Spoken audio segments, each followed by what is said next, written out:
وکلاء صاحبان پھر سے عدلیہ آزادی کے نام پر تحریک چلانے کے لیے تیار ہو رہے ہیں۔ ان کا خیال ہے کہ ججز بحالی کی تحریک جو پرویز مشرف دور میں شروع ہوئی تھی، اس میں بہت سے لوگوں کا لہو شامل تھا۔ اس تحریک میں عام لوگوں کے ساتھ ساتھ اشرافیہ اور ریٹائرڈ سول و ملٹری افسران بھی شامل تھے۔ ان سب نے لاٹھیاں کھائیں، گولیاں کھائیں، آنسو گیس اور گرفتاریاں تک بھگتیں۔ عمران خان کو بھی پرویز مشرف نے کچھ دن ڈیرہ غازی خان جیل میں بند رکھا تھا۔ مجھے یاد ہے جب ایک دفعہ عمران خان سپریم کورٹ میں کسی کیس میں افتخار چودھری کے سامنے کچھ دلائل دینا چاہتے تھے تو وہ کہنے لگے، میں نے زندگی میں پہلی دفعہ جیل عدلیہ کی آزادی کے لیے بھگتی تھی۔ خان کا مطلب تھا کہ آپ جس کرسی پر دوبارہ بیٹھے ہیں اس میں کچھ قربانی میری بھی شامل ہے، لیکن افتخار چودھری نے عمران خان کو ڈانٹ کر بٹھا دیا کہ آپ بیٹھ جائیں، وکیلوں کو بات کرنے دیں۔ تب جو حال خان صاحب کا ہوا ہوگا اس کا اندازہ آپ کر سکتے ہیں۔ جب عدلیہ اور ججز آزاد ہو گئے تو جس وزیر اعظم یوسف رضا گیلانی نے انہیں آزاد کرانے میں اہم کردار ادا کیا، انہیں ہی سب سے پہلے برطرف کر کے گھر بھیج دیا گیا۔ یقینی طور پر اس روز پرویز مشرف خوب ہنسے ہوں گے کہ گیلانی نے وزیر اعظم کا ووٹ لیتے ہی اسمبلی میں پہلی تقریر میں پہلا آرڈر یہ دیا تھا کہ وہ جج صاحبان جو ججز کالونی میں پرویز مشرف کے حکم پر قید تھے انہیں رہا کیا جاتا ہے۔ اعتزاز احسن اس برطرفی کے بعد افتخار چودھری کے شان میں جو قصیدے پڑھتے تھے وہ یہاں لکھنے والے نہیں ہیں۔ آزاد عدلیہ کے فیصلے ہم ثاقب نثار، آصف سعید کھوسہ اور عمر عطا بندیال کے فیصلوں کی صورت میں دیکھ چکے ہیں۔ اگرچہ کھوسہ صاحب نے چند بڑے اور بہادرانہ فیصلے بھی کیے جو شاید کوئی اور جج نہ کر پاتا، لیکن جب ان کے پاس قمر جاوید باجوہ کی توسیع کا فیصلہ گیا تو وہ ٹھنڈے پڑ گئے۔ اس وقت انہیں یہ بڑا فیصلہ کرنا تھا کہ چونکہ ایسا کوئی قانون موجود نہیں لہٰذا یہ توسیع نہیں ہو سکتی، لیکن وہاں کھوسہ صاحب بیٹھ گئے، نظریہ ضرورت بھاری پڑ گیا اور پارلیمنٹ کو کہا گیا کہ اس حوالے سے قانون سازی کریں اور باجوہ صاحب کو توسیع دیں۔ یوں انہوں نے توسیع کا ایک باقاعدہ قانون بنوا دیا۔ ثاقب نثار اور عمر عطا بندیال کے بارے میں سب جانتے ہیں کہ وہ کیسے فیصلے کر رہے تھے اور کھلے عام کر رہے تھے۔ ایسی ہی صورتحال قاضی فائز عیسیٰ کے فیض آباد دھرنے کے فیصلے پر پیدا ہوئی جب قمر جاوید باجوہ اور فیض حمید ناراض ہو گئے اور وزیر اعظم عمران خان نے قاضی صاحب کو ہٹانے کے لیے اپنی کابینہ سے منظوری لے کر صدر عارف علوی کے ذریعے سپریم کورٹ میں ریفرنس دائر کر دیا۔ اس وقت بھی عدلیہ بٹی ہوئی تھی۔ خیر، جیسے اعتزاز احسن مشکل وقت میں افتخار چودھری کے ساتھ جڑ گئے تھے، اسی طرح حامد خان صاحب نے اس مشکل وقت میں قاضی فائز عیسیٰ کا ساتھ دیا۔ اب کل پرسوں ٹویٹر پر حامد خان کا ایک کلپ دیکھا جس میں وہ اپنے اس فیصلے پر خوش نہیں لگ رہے تھے۔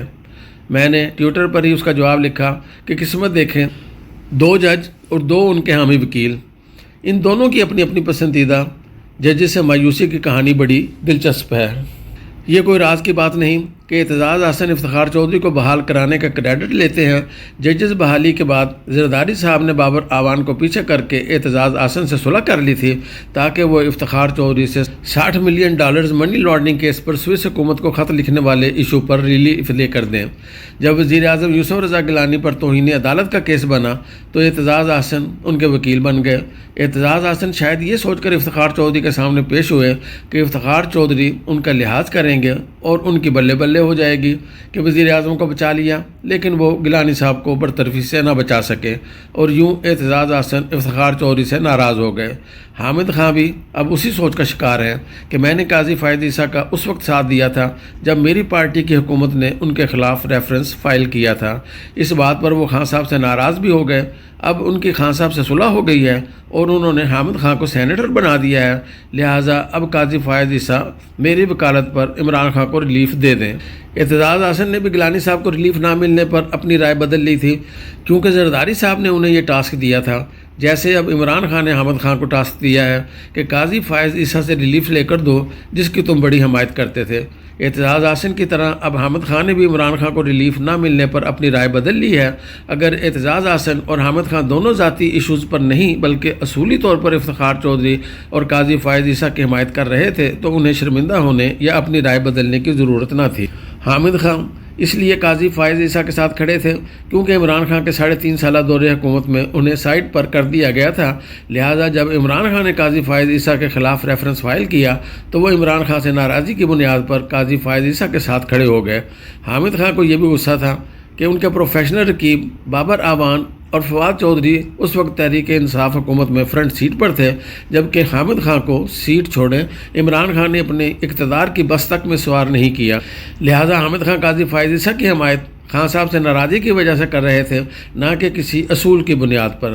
عمران خان کو یاد تھا کہ حامد خان کا قاضی فائز عیسیٰ سے اچھا تعلق رہا، لہٰذا بدلتے حالات میں جیل میں قید عمران خان کو بابر اعوان اور فواد چودھری کے بجائے جب حامد خان کی ضرورت پڑی تو انہوں نے زرداری صاحب والی چال چلی، اور جیسے انہوں نے اعتزاز حسن کو وقت پڑنے پر اپنے قریب کر لیا تھا، اسی طرح عمران خان نے بھی حامد خان کو سینیٹر بنا دیا۔ حامد خان سینیٹر بننے کے بعد عمران خان سے نئی سیاسی محبت کی وجہ سے اب قاضی فائز عیسیٰ سے چڑ گئے ہیں، کیونکہ انہوں نے حامد خان کی وکالت پر خان کو ریلیف نہیں دیا۔ جیسے زرداری صاحب کا خیال تھا کہ اعتزاز حسن کے ذریعے وہ افتخار چودھری کو مینج کر لیں گے، ایسے اب عمران خان کو امید تھی کہ حامد خان کے ذریعے قاضی فائز عیسیٰ مینج ہو جائیں گے۔ نہ تب افتخار چودھری اعتزاز حسن کے دام میں اترے، نہ اب قاضی فائز عیسیٰ حامد خان کے دام میں اترے ہیں۔ خان صاحب کی حامد خان کو سینٹ کی دی گئی سیٹ ضائع گئی، جیسے زرداری صاحب کی اعتزاز حسن کو دی گئی سینٹ کی سیٹ ضائع ہو گئی تھی۔ اعتزاز حسن اور حامد خان اپنے قد کاٹ کو اونچا کرنے اور اپنے نمبر ٹانکنے کے لیے افتخار چودھری اور قاضی فائز عیسیٰ سے اپنے اپنے لیڈر کے لیے ریلیف چاہتے تھے، یا یوں کہہ لیں کہ مشکل وقت میں ساتھ دینے پر اب ان سے عدالتی معاوضہ چاہتے تھے۔ شاید اعتزاز حسن اور حامد خان نے اپنے اپنے پارٹی سربراہوں کی توقع پر پورا اترنے کے چکر میں اپنے احسانات کی قیمت افتخار چودھری اور قاضی فائز عیسیٰ سے اتنی زیادہ مانگ لی کہ انہوں نے وہ قیمت دینے کی بجائے دونوں سے دوستی ختم کرنا زیادہ مناسب سمجھا۔ یہ ہے سارا قصہ اور دو وکیلوں کی دو ججز کے حق میں لڑی گئی اصولوں کی لڑائی کا انجام۔